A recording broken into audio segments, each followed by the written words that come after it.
When you think about businesses that are selling through the roof, like Skims or Allbirds, sure, you think about a great product, a cool brand, and great marketing. But an often overlooked secret is actually the businesses behind the business, making selling and for shoppers buying simple. For millions of businesses, that business is Shopify. It's home of Shop Pay, the #1 checkout in the world. You can use it to boost conversions up to 50%, meaning way less carts going abandoned and way more sales going through to checkout. Upgrade your business and get the same checkout Allbirds uses. Sign up for your $1 per month trial period at shopify.com/income, all lowercase. Go to shopify.com/income to upgrade your selling today. Shopify.com/income.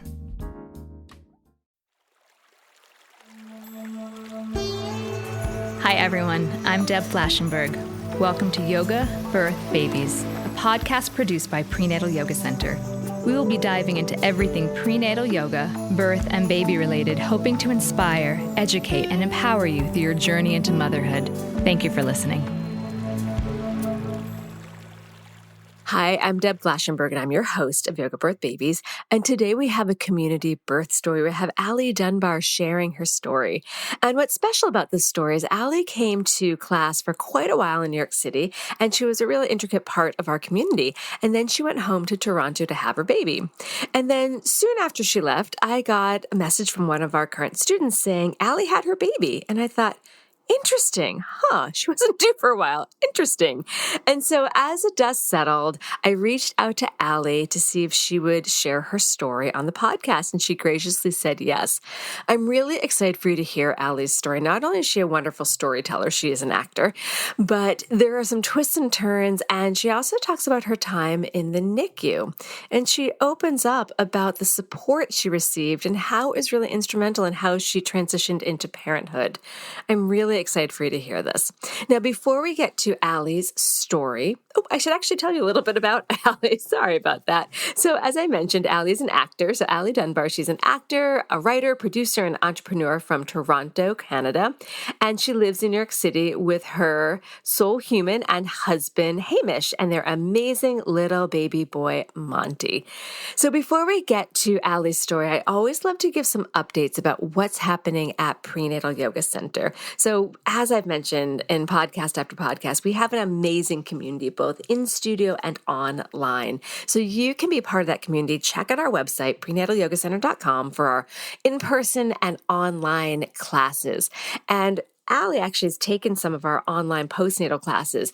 We have found a way to integrate those that are not in studio still very much in the community. I'm really proud that we've been able to do that. So you can check out the website for that. We also have workshops and whole on-demand library, podcasts. We have over 400 podcast episodes you can pick through. And of course, we have our blog, which I've been writing for over 16 years. So there's quite a few there. So again, all that's on our website. And then we also have our teacher training, which we run 4 times a year. And then we have our postnatal teacher training online once a year. So if that's something that interests you, you can also check that out on our website. And then the last thing I always like to say is thank you. Thank you to you, the community that supports and listens to us. And one way that you can show your support is to leave a rating and review. It helps people find us. All right, that's enough from me. We're going to take a super quick break. When we come back, please enjoy Allie's story. Abercrombie's viral denim sale is back, and Spotify listeners get an extra 15% off with code SpotifyAF. Abercrombie is known for their denim. With 30 to 50% off all jeans, find out how denim should feel. Shop the viral denim sale in the Abercrombie app, online, or in stores. Valid in stores and online through August 11th, 2025 in US and Canada. Excludes clearance, price reflects discount. Code valid in US and Canada through August 11th, 2025. Exclusions apply. See details online. Hi, Allie. How are you? Hi, I'm great. Thank you so much for having me. I'm so excited to hear your story because it's a little unusual. Yeah, it sure is. we will get into that because I don't know the whole Yes. thing. I only know pieces of it, especially when some of the students were like, "Did you hear about Allie?" I'm like, "I did not." And then I got a little bit. So listeners are probably like, "What is this story?" What All right, happened? all right, so we'll get to that. But before we hear your birth story and how you prepared, why don't you just share a little bit about yourself? Sure.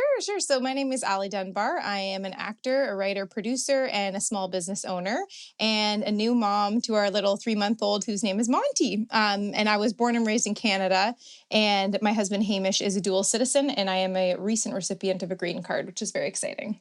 Which we're going to actually talk about because I know that when Yes. you shared in the intake. So for those out there, for those listeners, I actually, for some of our students that I've gotten to know, and I'm like, I want to hear the story, I reach out. And when that happens, there's an intake form. So Allie did share there was some interesting logistics with the green card. So Yes. let's go into that. So I want to share a little bit about that and how you decided to even where to give birth. Yeah, that was a wild time. So my husband and I decided we wanted to try to have a baby, and we thought because I was 39 at the time, we're like, this might take some time. So let's just start and we'll see how things go. And at the time we were waiting for my green card to go through. So I was sort of stuck in Canada, he's working in the States, but we figured we had a little bit of buffer time.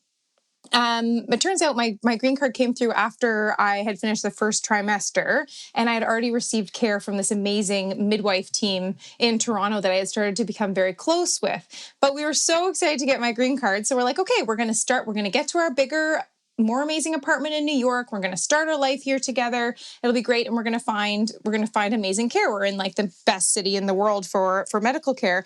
But I was so emotionally attached to these amazing midwives, and also had this feeling like that became a little bit stronger and stronger that I should give birth in Canada. So it got a little bit complicated for sure. And anyone who's transferred care or is thinking about transferring care, it's a process, right? Because it's a bit of it's a litigious thing to transfer care in the middle of your pregnancy and go to either another OB or a midwife, especially from a different country.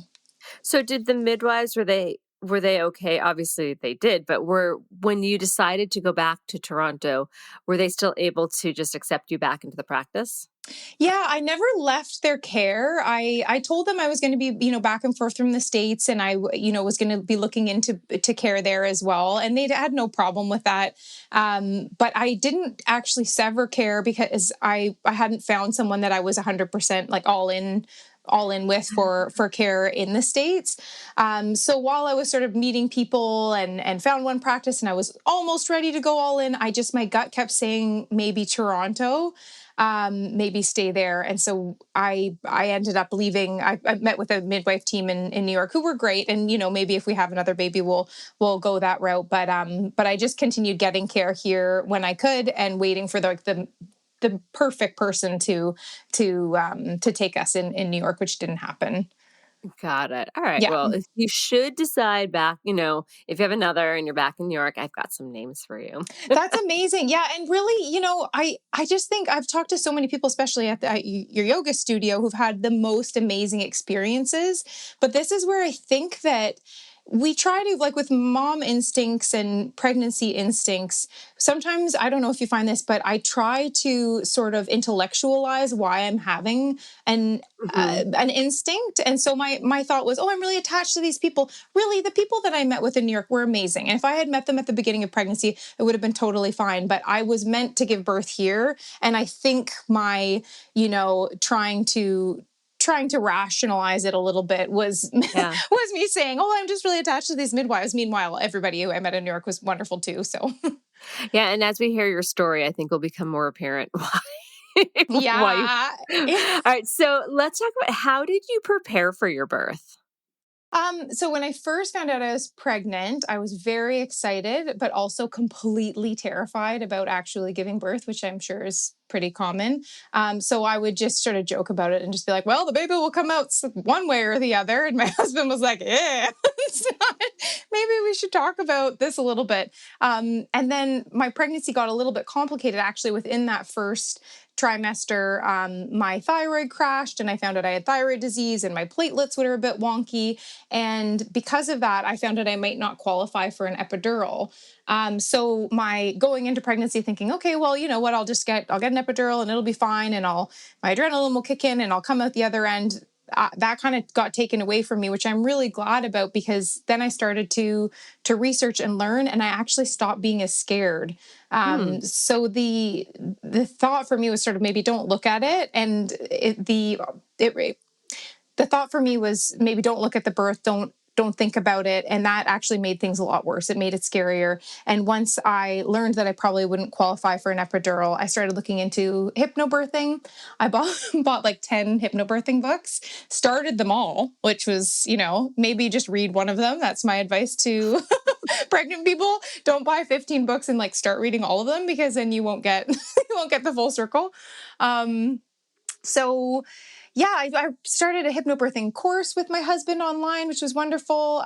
Once my green card came through, I came to your studio, and I think finding the community, the incredible community there, was really helpful for me as well, because I was able to voice some of my fears and learn that I wasn't alone in that, and learn so many different resources that people were using to sort of settle their nervous systems. And we did that collectively in your class a lot too. So I think doing yoga with pregnant ladies was really important for me. And what else did I do? I'm just looking at my notes here. Yeah, so I started researching like crazy about unmedicated birth, because I thought I wouldn't really have a choice in the matter.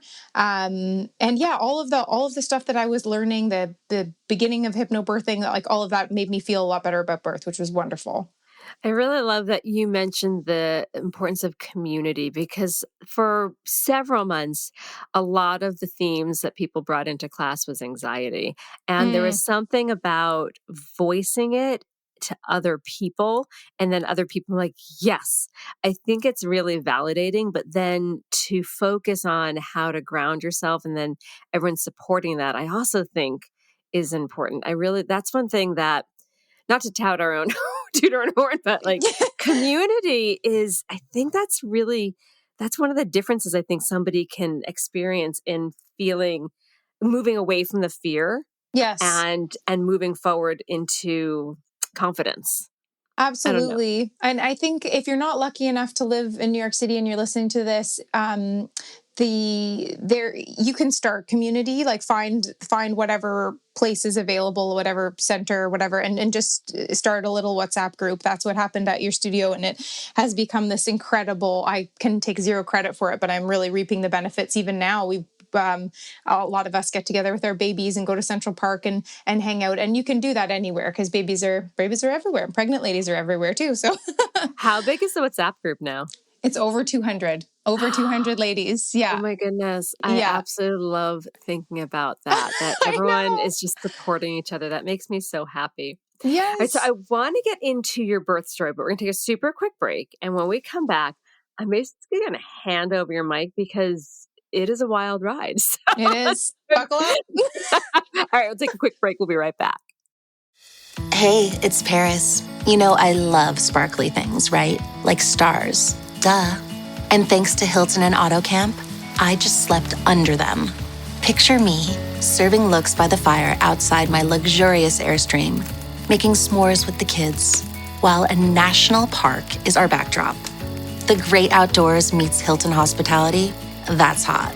Explore all the new ways to stay at Hilton.com. Hilton for the stay.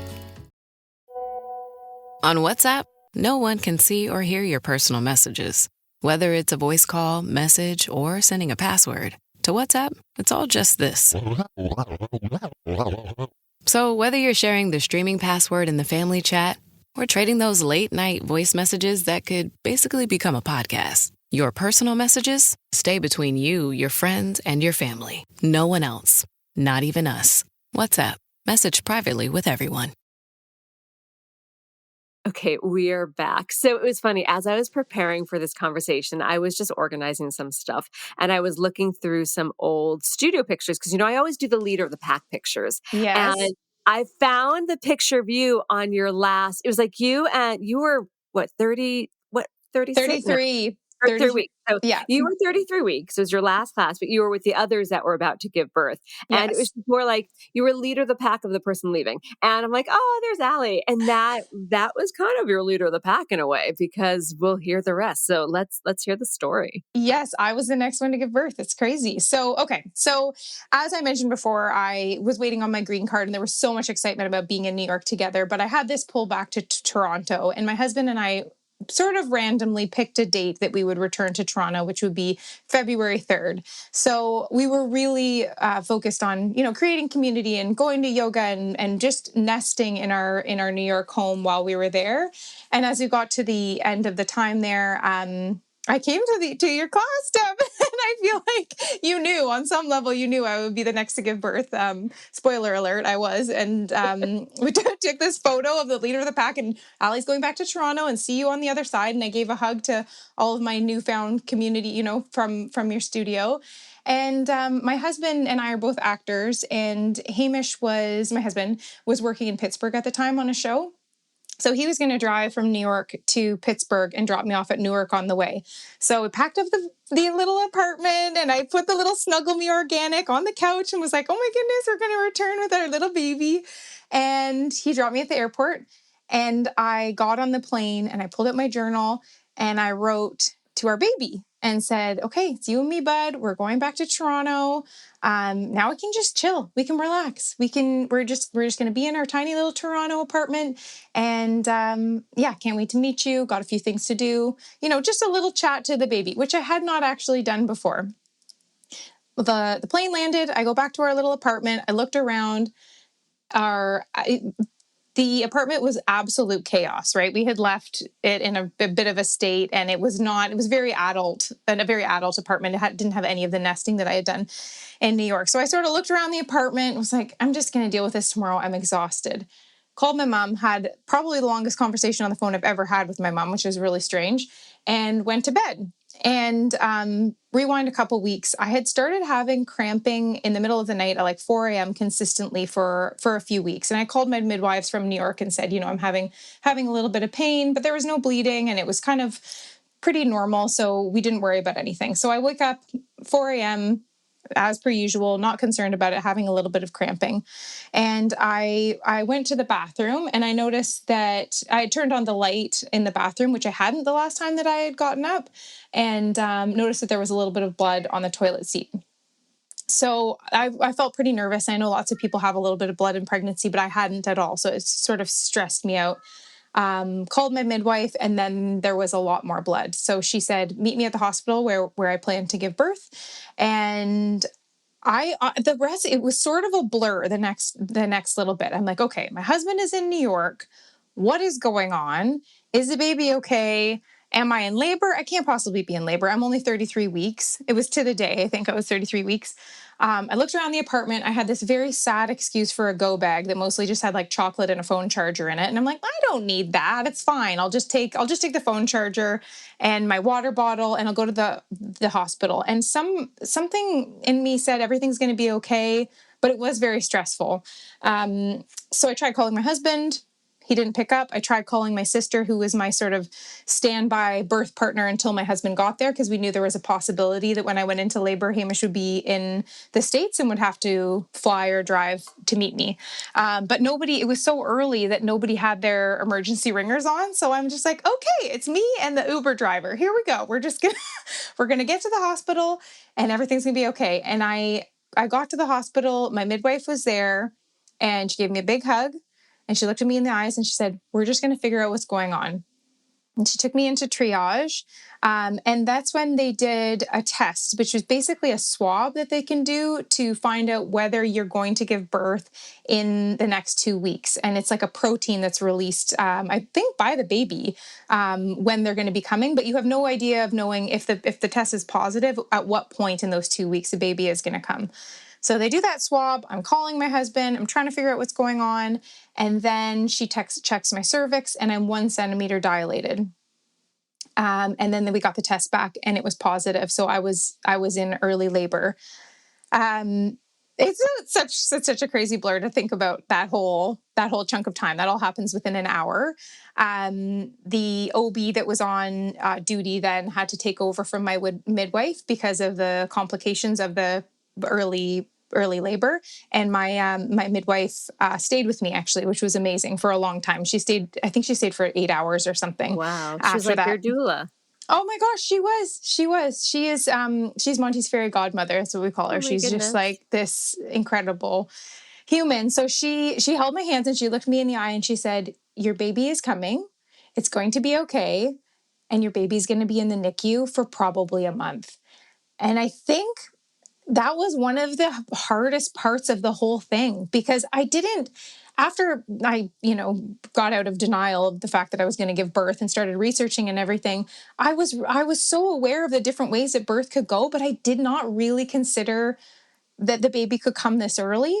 And I didn't know a lot about it. I was like, what does it mean to have a baby at 33 weeks pregnant? Are they going to be okay? When is it going to come? Is my husband going to get here in time? Like, it was a bit of a, yeah. And then I'm just going to stop for one second. One thing that was really important to me when I was doing all that research was having some skin to skin time, and I wanted to try to breastfeed. And so I said to Madison, "Am I going to be able to do skin to skin?" And she said, "Probably not." And okay, am I going to be able to try to get him on my boob right away? And probably not. And we're going to have to see how it goes. So there was a lot happening at once. It was very emotional, but I think probably adrenaline was like, it's going to be okay. It has to be okay. So I finally got a hold of Hamish. I told him the news. He was so positive. Thank God. He's such a rock. He's like, "Okay, no worries, Al. I'm on my way." And he just hopped in the car and started driving from Pittsburgh. To Toronto? To Toronto. Yeah, no big deal. He was supposed to be on set that day, I should say. Thank you, Paramount, for not freaking out and firing him. But he just got in the car and started driving. I'm like, "Please drive carefully. We really need you here." So then they transferred me from triage to the birthing wing. And they gave me a steroid drug that they wanted to give me for every 24 hours for 3 days. So basically, the bottom line was they wanted to try to keep Monty in for 3 days so they could give me this drug with it. For his lungs, to try to get his lungs, yeah. Exactly, yeah. So they gave me the shot in the arm, and then they told me that, and I was like, "Oh, shoot. I guess Hamish maybe didn't need to get in the car right away. Maybe this is going to take 3 days." But the contractions were getting a little bit more intense. They were probably like a 3 or 4 out of 10, and they were happening every 10 minutes, but I wasn't dilating at all. Then they gave me a drug to ease the contractions and to slow them down a little bit. And the whole thing was just, stay in bed. I was totally on bed rest. I was allowed to go to the bathroom, and that was it. But you're going to need to stay here, and we're going to try as best we can to keep you in labor for 3 days. The cramps were and the contractions were manageable at that point. They were. I think I sort of thought that they weren't going to get any worse. On some level, I was like, "I have got this. We're okay. I am hypno breathing.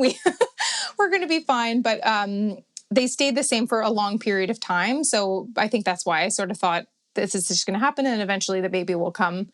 And my sister finally arrived and my best friend arrived, and they luckily went back to our apartment and got pulled together a little bit of a go bag for me that I wasn't able to do. And, pillows and all the things to make it a lot more comfortable. And then the baby's heart rate started dropping a little bit while I was having contractions. It wasn't anything serious, but it was just enough that the OB was coming and visiting me in the room a lot. And then Hamish arrived, thank goodness. So he came rushing in the room and had a big smile on his face and was like, "Okay, the baby's coming." And we were sort of in this place of 1 centimeter dilated and cramps out of 3 or 4 out of 10 for about 20 hours. And it was in the middle of the night on that second night that they were just waiting, hoping to get in the second shot of the steroid, and the contractions started happening a lot more intensely, and I was in a lot of pain. And that was at the point that the OB said to me, "You know what? I spoke to the anesthesiologist. You will qualify for an epidural, and I recommend it because we want to we want this to go on another basically 48 hours. And so I agreed, which was not So sort of, when you heard another 48 hours, yeah. which we understand why an epidural is a great tool for that. Yes. Where did your brain go? And you're like, oh, another 2 days. Like, how did you digest that? That was really crazy. But you know what was even crazier is that they said at least 48 hours, and that there was a possibility because of this, the protein, it could be anywhere within 2 weeks. They were like, hopefully it'll be longer than that. So But I'm you thinking sounded like your contractions were chugging along. they were happening consistently every 10 minutes. And at that point, when they escalated a little bit, I think that's when they realized that it might be a little sooner than they imagined. Yeah, a little bit sooner, probably. So the OB comes in and he's like, hey, we just want to try to get at least the second shot of the steroid in because it looks like things are progressing. I still wasn't dilating any further and my water still hadn't broken though. And then he was talking to me about pain options. And I think because I had started getting so interested in the hypnobirthing and really thinking that it was something I wanted to do with the unmedicated, even though initially it was just because I thought I didn't have a choice. I realized I had sort of put a bunch of pressure on myself to have unmedicated. And I had this sort of come to Jesus moment on the hospital bed, and I always will remember it. I was looking at the clock for some reason, and Hamish was holding my hand, and we had just gotten through a contraction together, and I was like, who am I doing this for right now? Because I'm in a lot of pain, and I don't know how long this is going to go on, and I was kind of scared of the epidural, to be frank, as well. I know that's a whole thing as well. And I just remember looking at Hamish and just being like, I think I want to do it. And I didn't think I wanted to, but I think that I want to do that. And he was like, yeah, that seems like a really good idea right now. Because I was basically biting off his hand with the contractions at that point. And so I ended up getting an epidural. And as soon as I got the epidural, I dilated 7 centimeters within, I think, 2 minutes. And Wow. yeah. Yeah. So talk about stress doing something to your body, eh? Like I think I was just trying to keep him in on some level, I'm like, yeah, stay in there, buddy. Your pelvic floor was like, I'm not letting him out. And then it's like, we can breathe now. Yes. So it dilated, and then my water broke, and then the OB, who's this wonderful OB, kept popping in the room, but it was a very busy morning. Of course, he pops in and he's like, I got to go deliver another baby. I'll be right back. And then he'd run out of the room, and then you'd hear a baby crying, and then he'd come back and be like, okay, how's the baby's heart rate? Shoot, I gotta be right back. And then it was like out of a sitcom. It was so funny. So we'd hear all these babies crying. We're like, okay, the OB should be back in a minute. I think that baby was born. And he'd come in, check Monty's heart rate. And then I think it was about 3 a.m. things started to turn. So at this point, I had been in labor for, I guess, technically 24 hours. Because I didn't quite get to the point. I hadn't been at the hospital for 24 hours yet because they weren't able to give me the second shot. And Monty's heart rate started dipping a lot more. And suddenly there were, 25 nurses in our room. Oh, jeez. Out of nowhere.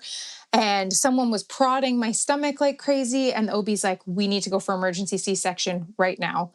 And they're, he's asking me if I'm comfortable with an epidural, not with an epidural, with an episiotomy. He's asking me if I'm okay with a blood transfusion. Hamish looks like he's lost all of his blood. He's just completely white as a ghost as we're rushing to the OR. And then Hamish stepped outside to get suited up. I'm ready to go. I'm thinking we're going to go for a C-section. I was like, whatever we need to do, I just want the baby to come out safe. This whole thing has been wild. And he was literally about to start the C-section. He said, hang on 1 second.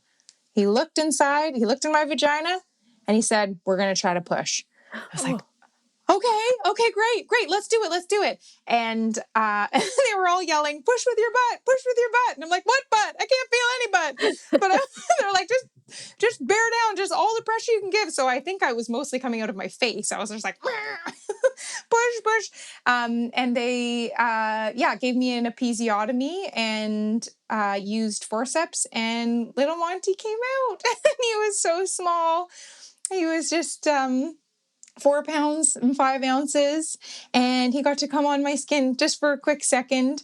And he looked so tiny, but he looked so cute, and he gave me stink eye like I've never seen before. He just like glared at me, and I was like, "Sorry, buddy, you weren't ready, were you?" He was like, I was cozy. I was really cozy. He's like, this was not on my calendar. Why am I here? Yeah, exactly. So I was so happy he got to come onto my chest for a second, and then he was gone. He was whisked away, and Hamish was gone with him. And I at that point, my midwife had left. She had to go on sleep leave, and she was actually with another patient. And there was another midwife that was standing in for her at the birth. And we've had the OB as well. And that the midwife told me that he was okay, and that they were going to go just check and make sure everything was all right, that he'd probably be on oxygen, and that they need to do an IV and all these things. So it was a really surreal moment, because I was so happy that he was out, that they said he was okay, but also he was gone. And I really wanted to see him and hold him. And I had this flood of, I guess it's probably oxytocin, and I had so much gratitude for everyone that was in that room. And it was just an insane, I think this happens in birth a lot, but everything was really intense at first, then it chilled out and it felt like nothing was happening. And then in those last 2 hours, it was just a really wild ride. So I just looked around the room, and they were sort of stitching me up, and I was chatting with them about movies and all kinds of random things, and just thinking, where's my baby? Is he okay? And so that was that was how he came out. And he was taken immediately to the NICU. And they didn't have to give him oxygen, which was amazing, for 33 weeks. They did have a little IV on him, and then they were monitoring his vitals with three different different monitors that were on him. And shortly after I was stitched up, I was able to go sit with him, with Hamish, and have skin to skin in our little NICU area. And yeah, it was crazy. It was crazy. Wild. Yeah. Did you have a nurse like as your support person? So Hamish went with the baby. Yes. And then your midwife wasn't there. So who was there to support you? Because I could imagine it's just your husband and baby are gone. Yeah. You just went through this crazy roller coaster. Yeah. So how did you get support? The sort of stand-in midwife who was there, she, I guess, was supposed to be my main support, and she was great, but I didn't know her, and she hadn't actually been there through the labor. So even though, sometimes you're lucky enough to have someone throughout your entire pregnancy who's there at the birth, but very often it's just someone who's there, and at least you get hopefully a couple hours with them or whatever. But she just literally came in the room at the birth, and so she was a very new person for me, which was it was fine, but it would have been amazing if it had been someone who has sort of been there through the labor or through the pregnancy. Yeah. How have you processed this? Because it is a wild ride. Like, I'm trying to think of another way to say it. I mean, there were so many twists and turns, and I've gotten to know you, and you're a very positive person, but I can imagine that the emotion was high. It was just intense. And, now we're 3 months out. How did you process it then or now? How's that been?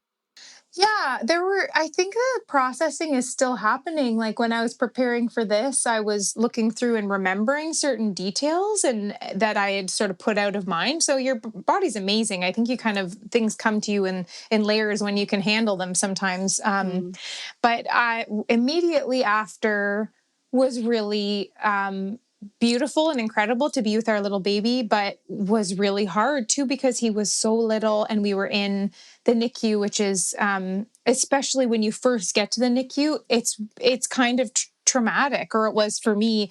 When you're not used to all the machines and all the beeps and your little baby having these cords on them, and that felt like a lot. But the thing that has sustained me and helped me process in the waves that as I try to sort through everything, is that he was okay. And I think my mantra through the whole thing has just been like, my baby's okay and I'm okay. And even when I'm having one of these big waves of like, oh my gosh, that was really stressful and I wasn't really processing it there. And I think that sort of sustained me and helped me to have a bright outlook on it. And I have a really wonderful therapist who, my goodness, I'm really, really lucky. I already had her in place. So I would be in the NICU. And every week we would have we'd have a virtual therapy session. So there's a social worker at the NICU that I went to, and I would say to her, like, I've got therapy today. Can you help me find a space to do it? And she would take me into like a lunchroom or a little meeting room, and I would be able to sit with my therapist and cry and tell her about the scary thing that happened, that day where an emergency came in that was really stressful. And because it's not just your baby in the NICU, it's everything that's around you, and it depends on the NICU that you're in, because there's so many different formats, right? And we were at a level 3 NICU that was in the hospital that we gave birth in, which is where he needed to go, which was very lucky. Yeah, the NICU is it's more stressful at the very beginning when everything is really new and you're not used to all of the alarms and sounds that usually mean nothing. It usually means something has gone, like a little cord's gone loose on your baby or something. But at first, everything is very, very new and stressful. And then after a few weeks, you kind of get into a groove with it in a weird way. And the nurses are like your friends or your coworkers or something, and you're buying them a coffee and they're buying you a cookie. And, How long was he there? He was there for 3 weeks. He was doing really well. So he was able to come back a week earlier than we thought he might have to stay. So that was good. Oh, wow. So what was life like then as you got yourself settled in the NICU? So it just became a routine, like, okay, we're spending our day here, and then you go home and then you come back in the morning. What was that like in those 3 weeks? Yeah, the very beginning was stressful with all the new things, as I had mentioned, but it also was really stressful going home. You don't really expect to go home and have your baby stay at the hospital. Yeah. So that was an adjustment, but I was really lucky. The NICU that we were at St. Joe's in Toronto, and I think a lot of NICUs do this, they allow you to call. So when I was up at night pumping, because I was, getting breastfeeding going, I was able to call in and talk to the nurse who was watching Monty, and they'd be like, he's sleeping. He's great. He's totally fine. And that was really, really helpful for me in those first few nights as I adjusted. And then, it kind of became like, it felt like not a job, but like if I get up and get dressed and pack my lunch, and go to the cafeteria and get a coffee and sit down with Monty and talk to him about the morning, and Hamish and I would read to him. And then there would be rounds every morning, and I'd always make sure I got there in time for the pediatrician rounds, and we'd hear how he did overnight and any testing that he had to have done that day. And they are on a very strict feeding schedule at the NICU. So he was on a tube feeding while I started to get breastfeeding going, which actually took a while because they don't have, when they're born that early, they don't have very good sucking mechanisms. And so even if I was able to breastfeed right away, he wouldn't have been able to adapt to that. So they had a little tube down his nose where they would give him some formula and some donor breast milk, which was unbelievable. I'm so grateful for all the ladies out there who've donated their milk for him. That would be on every 3-hour feeding schedule. So we would assist with that. We would do diaper changes, and we would take his temperature, and we would give him, vitamin D and all those things. So they had really integrated care with the parents, which I appreciated a lot, because there is a bit of a divide when your baby's in an incubator. Normally you're home and you're just holding them right away, and you can see how you'd feel a bit estranged from them if you weren't sort of encouraged to be hands-on and help with their care and do all the things. So I got pretty used to his little bum quite quickly because I was doing all his diapers and stuff. And the little tiny, tiny baby who at first just seemed, like a little mouse, I got used to. And I was like, okay, this is their baby. And I know you now. And I'm so, so grateful for the way that they do the integrated parent-led care there. That is amazing. As you're saying that, I'm just like, oh, those nurses are little angels. Like They're they angels. really are. Yeah, Hamish and I joke all the time that like in the middle of the night, Monty is just calling to his nurses. He's like, Alakia, where's Jill? Like he loved them. He had the best. Yeah, they're all honestly, all the NICU nurses are angels.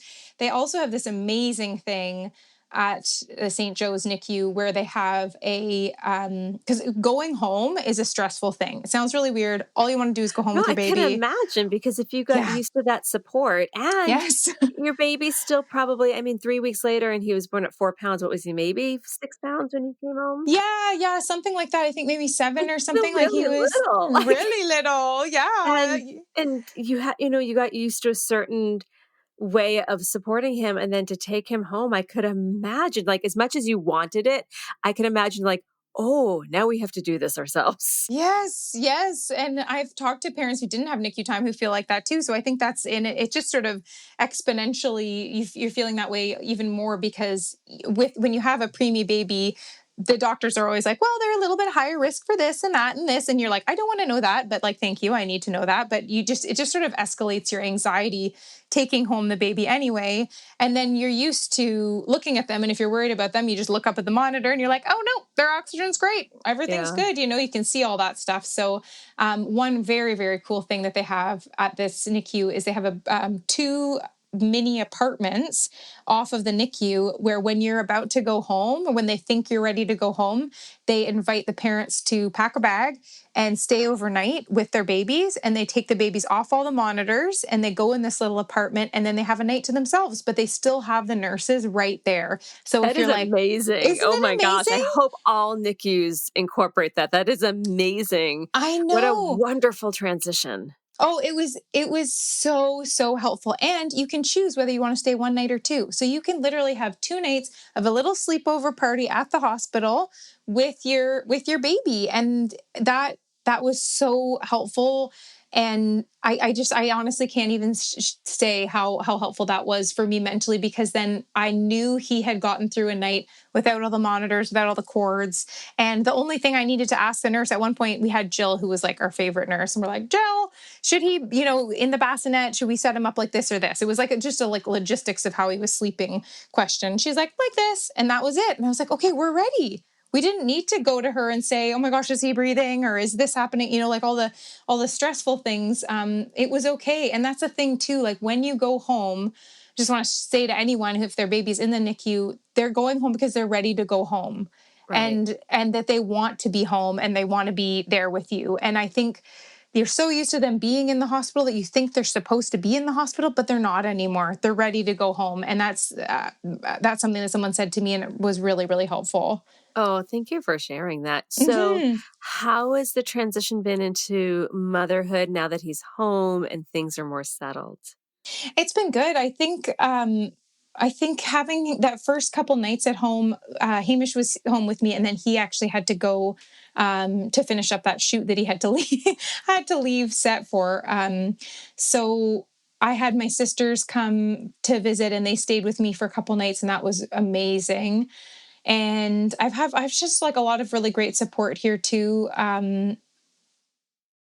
mom is close by. I have a few girlfriends, and they did something really, really special for me that I just want to say, if anyone listening has anyone like a friend whose baby comes really early, I 10 out of 10 recommend doing what they did for me. So my girlfriends came to the hospital, took our apartment keys, and set up the apartment for us. And my baby shower was actually supposed to be a few days after he was born. Or sorry, after he was actually born, like a few days after I got back to Toronto. And we had to cancel it because he had arrived. And my girlfriends brought all of the baby shower stuff to the apartment, set it up with balloons, did our laundry, stocked our fridge, and just made our apartment celebratory, even though it was a stressful time. And I think like if you have a friend whose baby's in the NICU and they're doing okay, you kind of get stripped of that celebratory time. So to like go and bring a couple balloons or like have a cupcake in the fridge for them or help them with the sort of things that you would for a new parent anyway, it meant the absolute world to me. And that really set us up for mentally for like, oh yeah, we have a baby, and maybe he's at the hospital right now, but we can still celebrate, and we can still, have a little piece of cake when we come home and think about our little boy. And it really shifted things for me in the beginning of motherhood, starting in a different way than I expected it to. And then I'm actually coming back to New York on Thursday, and I can't wait to get back to the community and to your classes and everything. I'm so excited to see you, because I have to tell you, when Chrissy came in and she's like, so Allie had her baby. I'm like, Allie, no, not Allie Dunbar. So I didn't know another Allie at the time. And I'm like, wait, what? Yeah, well, when I left your class, I was like, I'll see you on the Zoom classes on Tuesday. No, I gave birth on Tuesday, so that didn't happen. Oh my gosh, Allie, your story is, so you're also so genuine in telling it and so open. So I appreciate that. Thanks. Thank you. Okay, we're going to take a quick break. When we come back, what is one final tip or piece of advice you'd like to offer new and expectant parents? We will be right back. This episode is brought to you by State Farm. Checking off the boxes on your to-do list is a great feeling. And when it comes to checking off coverage, a State Farm agent can help you choose an option that's right for you.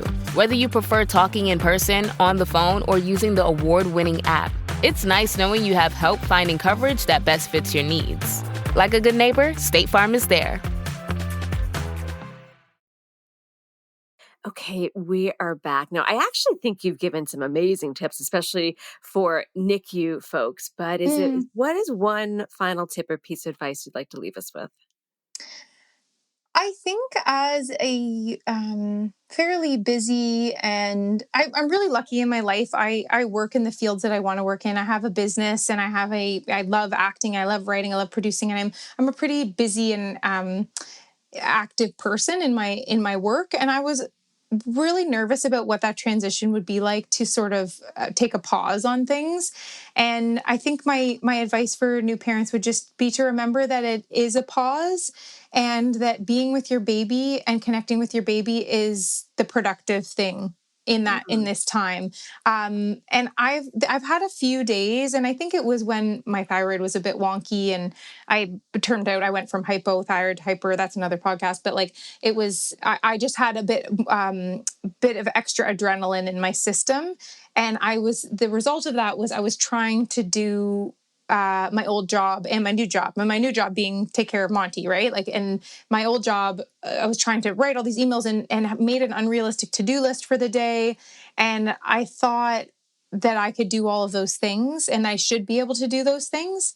And then I had this moment, I was looking at little Monty, and I was like, oh my goodness, the only thing that I need to make sure at the end of the day is that I've connected with this little baby. And I know we've all got different schedules and work commitments and things like that, but it was really, really helpful for me, and it sort of stayed with me through. So I think just remembering that your priority in this moment is changed for now, right? Like the for now is important, because they're only little for now. And this moment of like not as much sleep and whatever is like amazing, and also just for now. Oh, I like that. So you are an actor and a writer and a producer and an entrepreneur. So where can people find your work? So if anyone's in LA, a short film that I wrote and produced and acted in is going to be at the LA New Filmmakers on July 12th. Okay. And otherwise I am on Instagram at Allie Dunbar. It's ALLIEDUNBAR. And I always share links to, other film festivals or places where my films are being shown. And yeah, that's about it. Allie, thank you so much for sharing your story. I think it's going to be so supportive and inspiring for other parents who have this NICU experience, but also just for anyone that has some bumps in the road. No birth goes exactly as we imagine it's going to. And you really, you showed how you went with the stride, like you went with what was in front of you. And that's so necessary for birth and parenting. So thank you for sharing your story.